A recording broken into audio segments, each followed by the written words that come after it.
Hi there, this is Ranjit, and in this video we'll be doing the unboxing and have a first look at this LeEco LE Max 2. And if you see the box, it says that this is the 4 GB RAM variant that comes with 32 gigabytes of internal storage, and the pricing is not listed, but the 4 GB model that has 4 GB of RAM is going to be sold via Flipkart for 23,000. They also have one more variant that comes with 6 GB of RAM, and in fact this box was opened, though it says 4 GB, it's the 4 GB RAM model, but I did open the box, and this one they have sent me this review on it is actually a 6 GB RAM model. I think so that will be sold for around 28,000. So this is the device itself, and we have this TPU cover that is pre-applied. Let's take that out. So it's just that soft plastic rubberish cover that we are getting. So this is the phone itself, and it is very similar to the LE2, I have to say, just bigger in size. This one is having a 5.7-inch screen, which is a Quad HD display. So let's look what else do we get. Apart from this, we also get this headphones bundled in this. I've already taken it out with this one because this one does not have a 3.5mm headphone jack. So you get this bundled. It's a USB type C headphones, and I have to say, though they sound decent, but they were sort of uncomfortable. They just come in this nice looking box. So you also get this one, and apart from this, what do we have? We have some paperwork, and we just get what do you say, USB to USB type C cable, and we also get this again a 3.5mm headphone adapter. I'm not very sure if we actually get this bundled in the box because this came as a separate, it was outside the box. So I'm hoping that they bundled it at least with the Max 6 GB variant, because that's going to be sold for about 28,000. And we also get this charger, which is supposed to be a fast charger. And as you can see, yes, it's a fast charger. It outputs at 5 volts, 9 volts, and even at 12 volts. At 12 volts it can output at 2 amps, so that is very interesting, and at 9 volts it can output at 2.7 amps. So this should really quickly charge this device, because the battery is just a 3100 milliamp hour battery. So let me keep these things to the side and let's look at the handset itself. So this is the handset itself, and again, as I've told you, if you have used any LE1 or even the LE2, it's very similar to that. It's just bigger in size and slightly heavier, obviously. And let me give you a physical overview first. On the top, we have the IR blaster. This will help you in controlling devices like televisions, etc., remote control functionality. We also have the volume rocker, which gives a good tactile feel, a power on off button. And on the bottom we have two vents and the USB type C port. I am assuming only one port would be the speaker, and on this end we have the slot for inserting your nano sims. Again guys, this 6 GB RAM model comes with 64 gigabytes of internal storage, but the 4 GB RAM model comes with 32 gigabytes of internal storage and no micro SD card slot, so that you have to be aware of that. And let me quickly just power this on, give me haptic feedback. Finally they get the branding right for India, that is LeEco. And by the time it actually boots up, let me give you a configuration overview.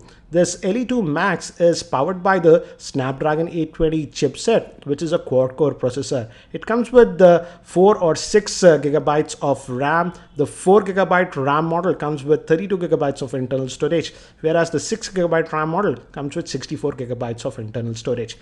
It has a 5.7-inch Quad HD display. The GPU is the Adreno 530 GPU. Moving to the camera, it has a 21 megapixel rear-facing camera with f2.0 lens, and the front-facing camera is an 8 megapixel shooter with f2.2 lens. It also has 24-bit audio DAC, and it also has fingerprint, and it also has a 3100 milliamp hour battery. We can also add a fingerprint because it has a fingerprint scanner. So I'm just trying to set that up. You just tap in multiple times. It gives haptic feedback whenever you tap in.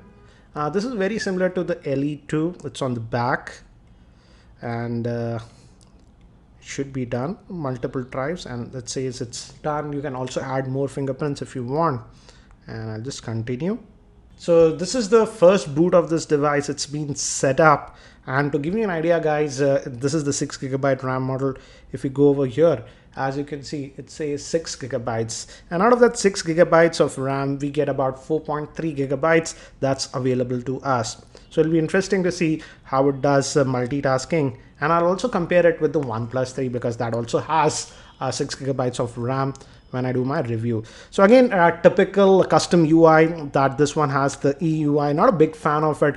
Even to go to the quick settings, you have to hit this multitasking button, and the toggles are over here, the quick toggles and stuff. And let's look at the settings. And if you go to about the device, as you can see, this is running on the Snapdragon 820 chipset,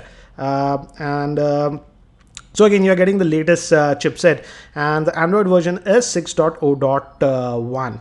So that is what we are getting. Let's also look at the storage. Out of that 64GB, how much do we actually get? And out of that 64, the available space that you're going to get is about 52GB. So that is what you're going to get. Again, no micro SD card slot option. So the storage is what you get.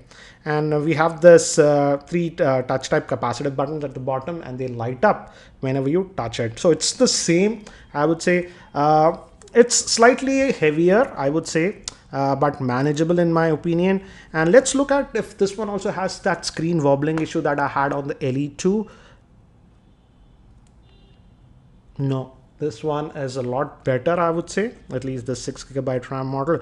With the LE2, if you have watched my other videos, the screen was flexing when you press hard on it. So that was it. So this is not having that issue. So good to see that. And again, there is not a lot of bloatware. Yes, file manager and stuff. And they also have this their LE TV apps and stuff like that. You can get TV content and stuff. You have to register for that. So that is what it is. Let's quickly also look at the browsing. I'm sure it will be really good because it's having that massive 6GB of RAM and the Snapdragon, 820 chipset. So this is the default keyboard that we are getting. So it's the Google keyboard by default that we are getting, and gives haptic feedback whenever you use it. So let's try to go to the desktop side. Again, as expected, it's good. So touch response is also good, as you can see. So let's now quickly look at the camera, because the camera has changed. Now it is having a 21 megapixel shooter. And let's see, again, the interface is the same as earlier LeEco phones, so that's not changed. So let's play around with this one, and we have that same tap to focus. And this time I noticed that with earlier LeEco phones, whenever you used to actually use the tap to focus, it used to overexpose. But looks like that's not the problem with this one. As you can see, I'm focusing on this one. And so I have taken some sample shots. So let's quickly look at it. And looks like auto rotation is disabled. Yeah, auto rotate was disabled. So let's go. So as you can see, we just took these snaps, and initial impressions, the picture quality looks to be good. But again, we also get that slight bokeh effect. As you can see, I was focusing on this droid and the background is slightly blurred. So I have to test the camera a lot more. But initial impressions, the camera looks to be pretty decent. The front facing camera is supposed to be a 8 megapixel shooter. So guys, that's it for now for the unboxing and quick look at this LE2 Max. If you have any other specific questions around this device, do post them in the YouTube comments below, and I'll try to include them in my review. Thanks for watching. This is Ranjit, and I hope to see you in my next video.